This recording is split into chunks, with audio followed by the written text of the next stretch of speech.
कहते हो रुक जाओ तुम, जब साथ तुम्हें चलना ही नहीं।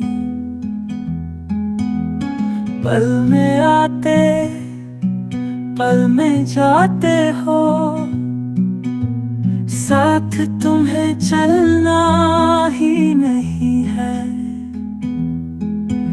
हवा के झोंके से आते जाते हो,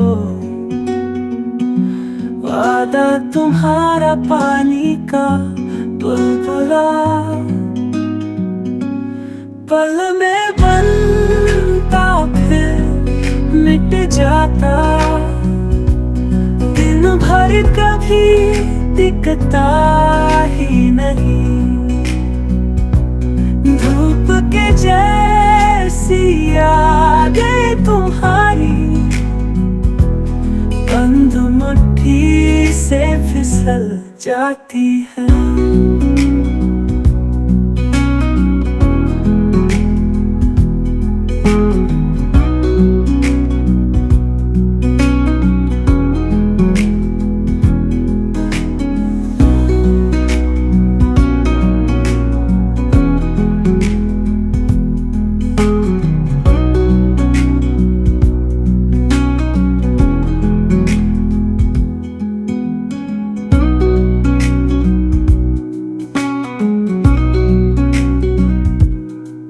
जो कहते हो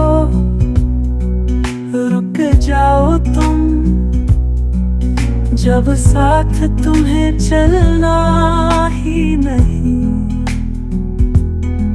पल में आते पल में जाते हो, साथ तुम्हें चलना ही नहीं है। हवा के झोंके से आते जाते हो, वादा तुम्हारा पानी का बुलबुला। पल में बनता फिर मिट जाता,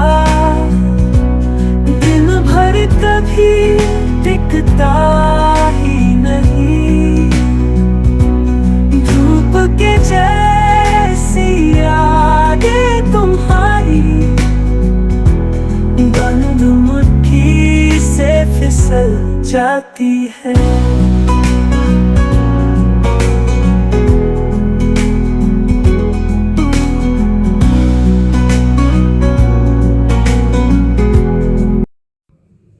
बरियारपुर गांव में महेश नाम के एक किसान रहा करते थे। उनकी बेटी मीरा बचपन से बड़ी होशियार थी। पढ़ने लिखने खेलने कूदने के साथ साथ वह अपने माँ के साथ घर के सारे काम किया करती थी।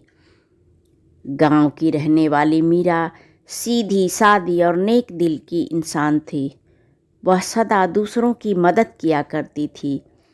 धीरे धीरे मीरा बड़ी होने लगी। अब पिता को उसकी शादी की चिंता सताने लगी। पिता ने कई लोगों से बात चलाई। अंत में पिता ने मीरा का विवाह शहर में रहने वाले एक पढ़े लिखे लड़के आर्यन से तय कर दिया। मीरा अपने पति आर्यन के साथ जीवन बिताने के सुनहरे सपने देखने लगी। उसने सोचा उसे ससुराल में भरपूर प्यार मिलेगा। उसका पति उसे प्यार के साथ उसकी खुशी का ख्याल रखा करेगा। मीरा की शादी आर्यन से हो गई। शादी के बाद मीरा अपने पति के साथ अपने सपनों को लेकर के नए घर में आ गई। सजी सवरी मीरा दुल्हन के रूप में सबकी आंखों का तारा बनना चाहती थी। लेकिन धीरे धीरे उसने महसूस किया कि उसे ससुराल में वह अपनापन नहीं मिला जिसकी उसने कल्पना की थी। मीरा को ससुराल में बिल्कुल भी प्यार नहीं मिला। सास उसे छोटी छोटी बात पर डांट दिया करती थी। जब चाहे तब उसे ताने सुनाती थी। नंदें उसकी हर बात का मजाक उड़ाया करती थीं। पति भी अपनी माँ और बहनों के हाँ में हाँ मिलाता था। मीरा का बिल्कुल भी साथ नहीं देता था। मीरा की बातों पर पति को बिल्कुल भी यकीन नहीं करता था। मीरा को लगता वह इस घर में मेहमान है जिसका कोई यहाँ हक ही नहीं है। सुबह से शाम तक मीरा घर के सारे काम अकेले किया करती थी, लेकिन उसकी मेहनत की यहाँ तो कोई कदर ही नहीं होती थी। उसकी सास कहती, अरे अपने मायके से क्या सोने का सिंहासन लाई है जिस पर बैठकर राज करेगी? तुम्हारे भिखारी पिता ने क्या दिया है जिस पर तुम्हें इतना गुमान है? मेरे बेटे की कमाई बैठे बैठे खाती रहती है। यह सब सुनकर मीरा का दिल टूट जाता था, लेकिन वह कुछ भी नहीं कहती थी। शादी के समय आर्यन ने तो बड़े बड़े वादे किए थे, परंतु अब उसकी समस्याओं पर वह बिल्कुल भी ध्यान नहीं देता। उसकी किसी बात पर यकीन नहीं करता। वह अपनी माँ बहनों पर ही यकीन करता था। मीरा की तो उसे बिल्कुल भी परवाह नहीं थी। मीरा की बात का वह बिल्कुल भी ध्यान नहीं देता था। मीरा दुखी है, खुश है, कर क्या रही है, उसे कुछ भी याद नहीं रहता था। मीरा दिन पर दिन अकेली होती जा रही थी। वह घंटों अकेले बैठ कर के आसमान को निहारती, कभी कमरे में कोने बैठकर चुपचाप दीवार को देखा करती थी।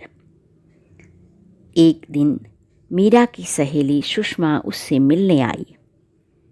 मीरा ने अपनी समस्याएं सुषमा को बताईं।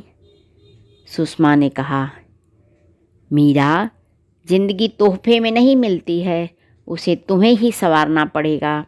अपनी ज़िंदगी खुद संवारो, दूसरों के सहारे मत रहो। अपने आत्मसम्मान के लिए उठ खड़ी हो जाओ। जिंदगी के रण में तुम्हें उतरना ही होगा। सुषमा की बातें सुनकर मीरा को थोड़ी हिम्मत मिली।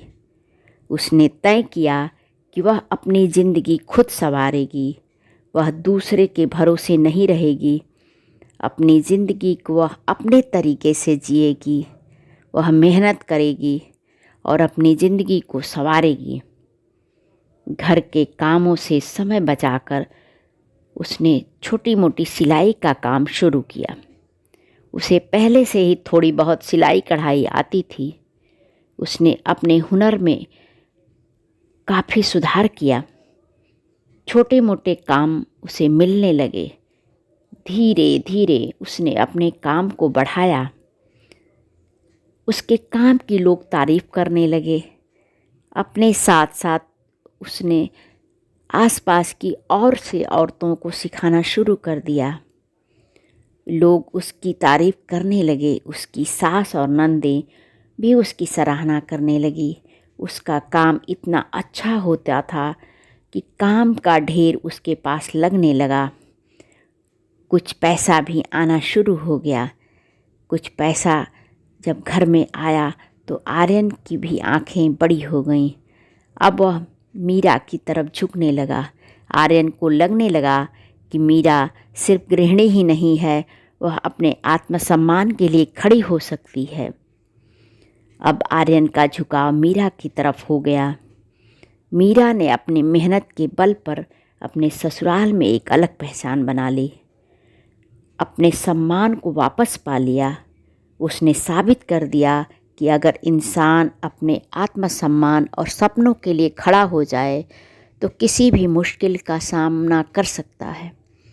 तो देखा आपने, ज़िंदगी में कठिनाइयाँ तो आती हैं, लेकिन हमें हार नहीं मानना चाहिए।